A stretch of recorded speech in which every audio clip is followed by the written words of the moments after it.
하나님께서 우리의 삶을 늘 지켜주고 계심을 항상 기억하시면서 매일의 삶의 자리 가운데 하나님의 은혜를 경험하실 수 있는 우리 장속의 모든 성도님들이 되시기를 예수님의 이름으로 축복합니다. 이 시대를 향해 사람들은 산무의 시대라고 이야기를 합니다. 무관심, 무책임, 무감동의 시대라는 것입니다. 이러한 시대적 상황을 보편적으로 표현한 영어 문장이 있습니다. I do not care입니다. 난 관심 없어, 난 몰라 라는 의미입니다.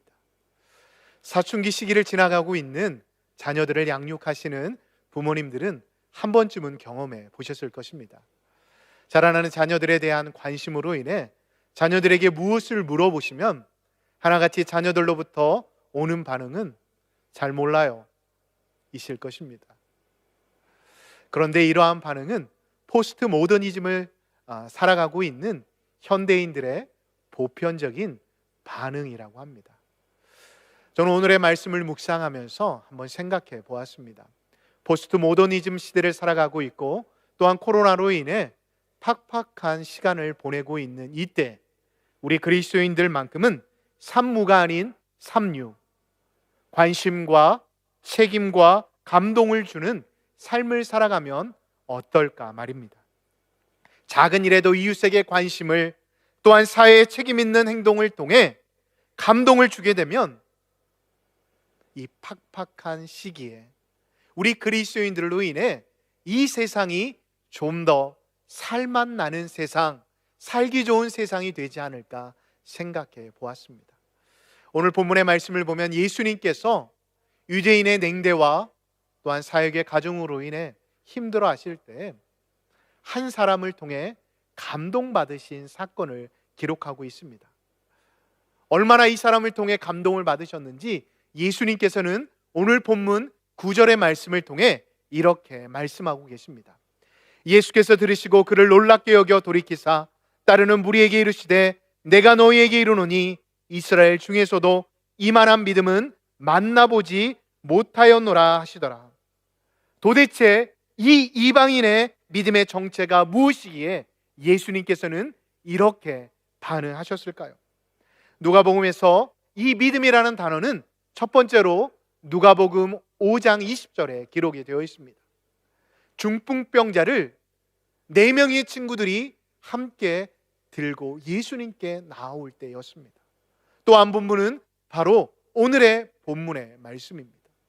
이 두 본문에서 공통점을 발견할 수 있는데 바로 예수님께서 믿음을 언급하실 때 병든 자들을 통해 믿음을 언급하신 게 아니라 이 병든 이들을 위에 나온 친구들과 주인을 칭하실 때 믿음이라는 단어를 사용하셨습니다. 뿐만 아닙니다. 예수님께서는 오늘 본문인 7장의 앞장 본문인 6장에서 평지수훈을 말씀하셨습니다. 이 평지수훈의 결론을 요약하면 무엇입니까? 듣고 행함입니다. 다시 말해 믿음이란 각자의 개인의 마음의 다짐에서 그치는 것이 아닌 타자를 향한 행동, 그 행동까지도 수반되어야 함을 예수님께서는 말씀하신 것입니다. 저는 오늘의 본문의 말씀을 통해 입으로 예수를 고백하는 마음에 있는 믿음은 천국에 갈 수 있는 믿음이지만 행동하는 믿음은 지금 내가 살아가고 있는 이 자리에서 하나님의 역사를 일으킬 수 있는 놀라운 열쇠임을 깨닫게 되었습니다. 지금 내 자리에서 하나님의 역사를 일으키는 놀라운 열쇠, 그 열쇠는 본문을 보면 백부장의 삶의 자리 가운데 나타나 보여지는 관계의 모습, 3가지의 건강한 관계를 통해 그 믿음의 내용들이 증명되어짐을 우리는 살펴볼 수가 있습니다. 첫 번째로는 종과의 관계입니다. 우리 2절을 다 같이 합독하도록 하겠습니다. 어떤 백부장의 사랑하는 종이 병들어 죽게 되었더니, 2절을 보면 시대적 배경으로는 이해할 수 없는 표현이 기록되어 있습니다. 종을 지칭하는데 사랑하는 이라는 단어를 사용하고 있습니다. 이 사랑하는 단어는 엔티오스라는 단어인데, 이 엔티오스라는 단어는 아래에서 위를 올려보다라는 의미를 가지고 있습니다. 다시 말해 극한 존중의 의미를 포함하고 있다는 것입니다. 그렇다면 여러분, 이 종의 나이가 많아서 이 주인이 그렇게 종을 아래에서 위로 올려다 본 것일까요? 오늘 동일 본문인 7절을 살펴보면 이 종을 지칭할 때 이 주인은 하인이다 라고 표현하고 있습니다. 이 하인은 원문을 살펴보면 어린 종을 의미합니다.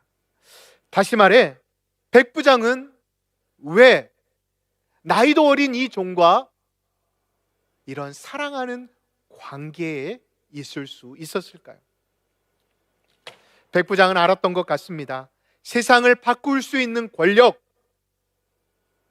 세상을 바꿀 수 있는 것은 권력도 물질도 자신이 가지고 있는 군사력도 아님을 말입니다. 바로 사랑만이 이 세상을 바꿀 수 있다는 것을 깨달았던 것입니다. 이 사실은 얼마 되지 않아 예수님을 통해 입증되었습니다. 세상 사람들은 예수님의 영향력이 더 이상 전파되지 못하도록 자신들의 권력, 자신들의 힘을 이용하여 예수님을 십자가에 못 박았습니다. 다시 말해 세상 사람들은 그들이 가진 힘으로 예수님을 십자가에 못 박으면 예수님의 말씀이, 예수님의 영향력이 더 이상 세상 가운데 퍼져나가지 못할 것이다 라고 생각하였던 것입니다. 그러나 우리 주님은 어떠하셨습니까? 예수님이 전한 복음은 어떻게 되었습니까? 예수님께서는 말씀대로 3일 만에 부활하셨고, 예수님이 전하신 그 복음은 제자들을 통해 땅끝까지 전파되어지게 되었습니다. 다시 말해 예수님을 향해 세상은 조롱도 하고 내려와 보라고 하였지만, 예수님은 끝까지 자신이 하나님의 아들이라는 하나님의 권력을 그는 사용하지 않으셨다는 것입니다. 왜요? 그것은 하나님의 나라의 방법이 아니었기 때문입니다. 그렇습니다. 이 사실을 백부장도 깨달았습니다. 그래야 이 백부장은 다른 여느 부자처럼, 여느 권세 있는 자처럼 자신의 종을 마음대로 부릴 수 있었지만, 그는 사랑으로 종과의 관계를 맺어갔던 것입니다. 두 번째로는 유대인들과의 관계입니다. 마태복음과 다르게 누가복음에는 유대인의 장로들이 예수님께 나왔다라고 기록하고 있습니다. 그런데 어떻게 구하고 있습니까? 유대인의 장로들이 예수님께 나와 간절히 구하고 있다라는 것입니다. 이 사실에 대해 오늘 본문 5절은 그가 우리 민족을 사랑하고 우리를 위해 회당을 지어 주었습니다 라고 기록하고 있습니다. 유대인이 먼저 백부장을 사랑한 게 아니라 백부장이 먼저 이방인을 사랑했던 것입니다. 다시 말해 백부장은 조건 없는 사랑을 이 식민지, 어떻게 보면 불쌍히 여길 수밖에 없는 그들을 안아주었던 것입니다. 한번 생각해 보십시오. 이 식민지에 파견온 백부장을 말입니다. 그가 가져야 할 캐릭터는 아마 강단이 있는 사람이어야 했을 것입니다. 다시 말해 냉철한 캐릭터를 가지고 있어야 이 낯선 곳에서 그가 가진 영향력을 마음껏 보여줄 수 있었을 것입니다. 뿐만 아닙니다. 그는 이 가버나움을 거쳐갔던 많은 선배 백부장을 통해 이 가버나움은 어떠한 도시이고 이들의 살고 있는 사람들을 어떻게 관계 맺어야 할지에 대해 알고 있었을 것입니다. 그러나 백부장은 자신의 이익과 자신의 정치적인 목적이 아니라 이스라엘 사람들을 기꺼이 사랑하여 기꺼이 자신의 것을 내어 이 유대인들을 섬겼다라는 것입니다. 저는 이 유대인과 백부장과의 관계를 통해 한 사람을 떠오르게 되었습니다. 바로 마더 테레사 수녀입니다. 그는 인도의 캘커타에서 죽어가는 많은 행여인들을 위해 봉사하였습니다. 그런데 그녀는 특별히 그 일들을 하면서 예수님 믿으십시오라고 그 행여자들에게 권한 적이 없었다고 합니다. 캘커타에 살아가고 있었던 많은 사람들은 이미 많은 선교사님들을 통해 예수님에 대해 듣고 있었습니다. 예수님에 대해 알고 있었습니다. 그러나 하나같이 선교사님들을 통해 들었던 예수에 대해 그들은 믿으려 하지 않았다고 합니다. 그러나 마더 테레사 수녀를 알고 있었던 사람들은 하나같이 이렇게 말을 하였다고 합니다. 그녀는 우리에게 그녀가 믿는 하나님을 믿으라고 말한 적이 한 번도 없었습니다. 그러나 우리는 그녀가 믿는 하나님을 믿습니다 라고 말입니다. 요즘 한국 교회가 많은 비난을 받고 있습니다. 그 비난받는 많은 이유 중에 하나가 이기적이다라는 것입니다. 그렇게 보는 여러 모습들이 있지만 전도의 모습을 보면 우리 믿음의 사람들, 주님을 믿고 그 은혜를 경험한 사람들은 전하지 않으면 안 되기에, 내가 받은 은혜, 내가 받은 사랑을 전하기 위해 교회에서 여러 전도대의 모습으로 교회 주변과 사람들이 모이는 곳으로 나아갑니다. 그러나 사람들의 반응은 어떠합니까? 이 땅을 살아가고 있는 많은 넌 크리스찬들은 우리들이 전하는 복음이 아니라 복음을 살아내는 우리들의 모습을 보고 싶어 합니다. 이러한 마지막 때를 살아갈 때 세상이 예수 믿는 사람들을 핍박할 때 예수님께서는 마태복음 5장 16절을 통해 이렇게 말씀하셨습니다. 이같이 너희 빛이 사람 앞에 비치게 하여 그들로 너희 착한 행실을 보고 하늘에 계신 너의 아버지께 영광을 돌리게 하라 라고 말입니다. 그렇습니다. 예수님께서 이 말씀을 통해 마지막 때를 살아가야 할 우리들에게 말씀하시는 것은 무엇입니까? 우리에게 필요한 것은 말이 아닌 이웃을 향한, 사회를 향한 예수님께서 우리에게 보여주신 사랑의 행실이라는 것입니다. 세 번째로는 백부장과 예수님과의 관계입니다.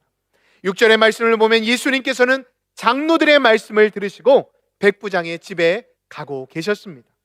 그런데 6절 중반을 보면 백부장이 자신의 집으로 오는 예수님을 자신의 친구들로 하여금 막아서고 있습니다. 그리고 그 이유에 대해 백부장은 예수님께서 내 집에 들어오시는 것을 저는 감당할 수 없습니다 라고 말하고 있습니다. 왜 예수님께서 친히 그 백부장의 집에 가고 계시는데 이 백부장은 예수님을 막아서고 있는 것일까요? 6절을 자세히 보십시오. 백부장은 친구들로 하여금 예수님을 어떻게 지칭하고 있습니까? 그의 벗들을 보내어 이르되 주여 수고하지 마십시오 라고 고백하고 있습니다. 이 주여라는 이 단어는 큐리에라는 단어입니다. 이 주여라는 이 단어는 유대인들만 하나님을 지칭할 때 사용하는 단어입니다. 다시 말해 이방인들은 잘 사용하지 않는 단어라는 것입니다. 그러나 백부장은 지금 친구들을 통해 예수님을 어떻게 고백하고 있습니까? 주여! 주여라고 고백하고 있습니다. 보십시오. 바리새인들과 서기관들과 장로들이 예수님 앞에 많이 나왔습니다. 그러나 그들은 예수라는 랍비 앞에 수없이 서봤지만 그들은 자신 앞에 서 계신 예수님을 메시아라고 부르지 못하였습니다. 다시 말해 진정한 주님 앞에는 서보지 못하였다는 것입니다. 우리도 마찬가지입니다. 믿음 없는 사람도 교회에 나올 수는 있습니다. 그러나 교회에 나왔다 할지라도 모두 다 예수님을 만나고 우리의 삶의 자리로 돌아갈 수는 없습니다. 그러나 백부장을 보십시오. 직접 예수님을 만나본 적은 없지만 그는 예수님을 이렇게 고백하고 있습니다. 주여. 최고의 호칭을 통해 그는 자신의 신앙을 고백하고 있는 것입니다. 저는 이 모습을 통해 이 백부장의 믿음은 어떠한 믿음일까 묵상해 보았습니다. 이러한 믿음이 아닐까요? 예수님만이 나의 참 빛입니다. 예수님, 예수님만이 나의 구원자이십니다. 예수님만이 나의 삶의 문제를 해결하실 수 있으십니다. 예수님만이 나의 종의 병을 고칠 수 있습니다라는 믿음 말입니다. 여러분, 신구약을 관통하고 있는 가장 큰 이슈는 무엇입니까? 바로 보지 않고 믿는 믿음입니다. 성도 여러분, 이 시간에도 하나님께서 우리에게 원하시는 것은 무엇일까요? 바로 믿음의 열조를 통해 원하셨던 것처럼 보지 않고 믿는 믿음이라는 것입니다. 여러분, 믿으십니까? 하나님께서는 믿음의 선조를 통해 보지 않고 믿는 자들을 향해 복되도다라고 말씀하셨습니다.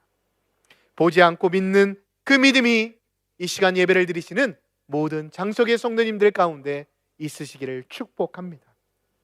이어서 말씀을 살펴보면 백부장은 내 집에 들어오시는 것을 감당하지 못하겠습니다라고 고백하고 있습니다.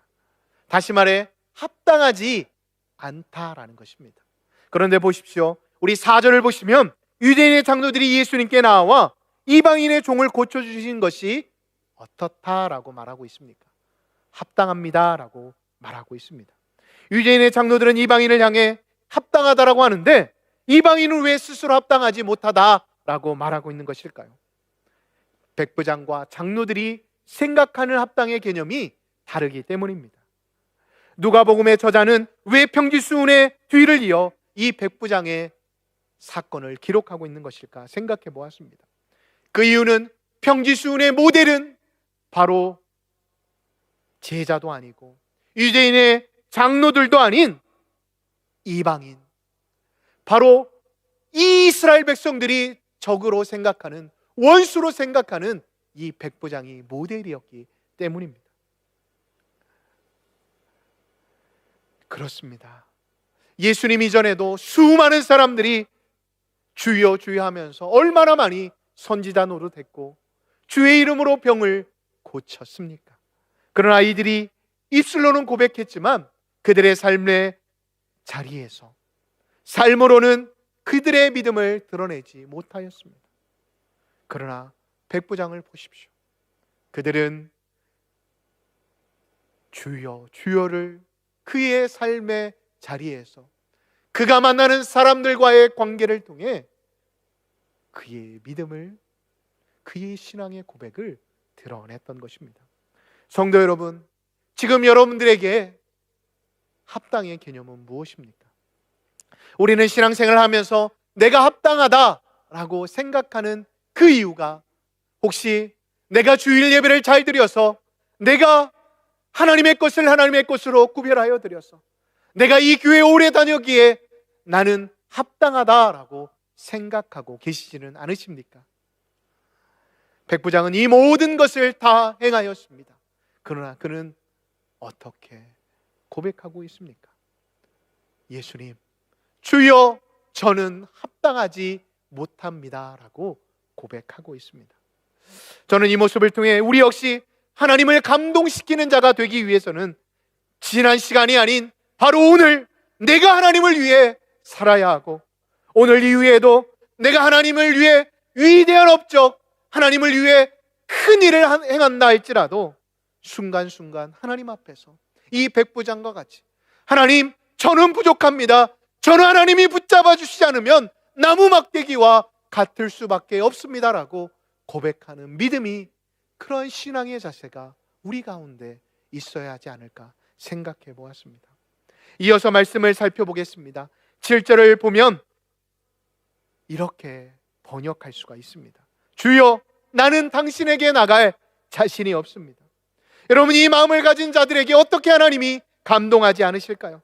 이 사람이야말로 산상수훈에서 말씀하신 심령이 가난한 자, 천국, 그 하나님의 나라가 그의 것이지 아니고 무엇이겠습니까? 여러분, 이 사람들의 특징이 무엇일까요? 이들은 항상 겸손합니다. 그렇다면 이들이 모인 교회 공동체는 어떠할까요? 항상 평안합니다. 그리고 향기가 납니다. 무슨 향기입니까? 예수님의 향기라는 것입니다. 이어서 7절 하반절을 보면 예수님께 이렇게 고백하고 있습니다. 예수님, 말씀만 하십시오. 굳이 장로들이 예수님을 모시고 가는데 왜 이 백부장은 이렇게 말하고 있는 것일까요? 본문에서 사용된 이 말씀이라는 단어는 the word, 나에게 필요한 말씀을 하십시오 라고 고백하고 있는 게 아닙니다. a word, 예수님 입에서 떨어지는 어떠한 말씀이라도 저에게 해주신다라고 한다면 저의 삶의 문제, 종의 병이 낫겠습니다 라고 고백하고 있는 것입니다. 여러분, 이 고백을 듣고 예수님이 뭐라고 하실까요? 여러분, 구절을 눈으로 한번 보시기 바랍니다. 예수님은 절대 이 백부장에게 그래, 너의 믿음이 크기에 내가 네 종의 병을 고쳐주겠다라고 말씀하시지 않으셨습니다. 그냥 10절을 보면 예수님을 오지 말라라고 부탁했던 친구들이 집에 돌아오자 이 백부장의 종의 병이 고쳐졌음을 우리는 성경을 통해 살펴볼 수가 있습니다.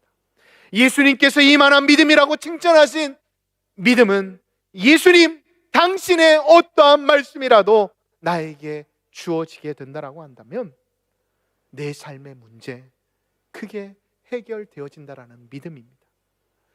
성도 여러분, 하나님의 말씀이 들려질 때 어떠한 문제이든 어떠한 삶의 질고이든 나의 질병이든 해결되어질 줄 믿으십니까? 어려운 때를 지나가고 있을 때 여러분, 우리는 말씀을 많이 펼쳐듭니다. 또한 이 주일의 시간들을 통해 또한 새벽 예배와 3일 밤 예배와 또한 주일 오후 예배의 시간을 통해 우리가 주의 종의 말씀을 듣습니다. 그런데 그때마다 우리가 가져야 할 믿음은 하나님, 부스러기와 같은 말씀이 나에게 떨어질지라도 그 말씀이 내 삶의 능력이 될 줄 믿습니다라고 고백하는 믿음이 바로 예수님이 칭찬하시는 이만한 믿음이라는 것입니다. 여러분, 다시 한번 말씀드립니다. 말씀 중심의 삶이란 다른 게 아닙니다. 어떤 말씀이든 하나님의 말씀이면 나는 산다 라는 그 마음입니다. 지금은 그 말씀이 내 죄를 지적하셔서 내 심령이 너무나도 마음이 아프지만 어떠한 말씀이라도 나에게 주어진다라고 한다면 그것은 나를 살립니다라는 마음을 가질 때 우리는 주님의 마음을 감동시켜 드릴 수 있습니다. 말씀을 마무리합니다. 이방인 백부장으로 관계를 통해 우리는 믿음이 드러남을 살펴보았습니다. 내가 용서할 수 없는 관계 속에서 얼마나 조건 없이 사랑을 실천할 때, 또한 하나님 앞에서 언제나 나의 부족함을 인정하며 믿음으로 주여라고 고백할 때, 오늘도 내 삶에서 지금 나에게 필요한 말씀만 주십시오라고 고백하는 게 아니라 주님, 이 시간에도 나에게 어떠한 말씀이 주어진다 할지라도 그 말씀이 나의 삶의 문제를 해결할 수 있습니다라고 고백하는 자들에게 하나님께서는 은혜 허락하여 주셔서 금년 한 해도 우리의 삶을 더 윤택하게 해주실 뿐만 아니라 우리의 인생을 더 새롭게 해주실 줄 믿습니다. 우리는 지금 어려운 시기를 보내고 있습니다. 그러나 우리는 이만한 믿음이 있다라고 한다면 가스펠 찬양의 고백처럼 나의 기도하는 것보다, 나의 생각하는 것보다 더욱 응답하시고 나의 일상을 채워가시는 놀라운 하나님의 은혜를 경험하실 줄 믿습니다. 이 믿음을 가지고 이번 한 주 안에서 살아가실 수 있는 우리 장성의 모든 성도님들이 되시기를 예수님의 이름으로 축원합니다.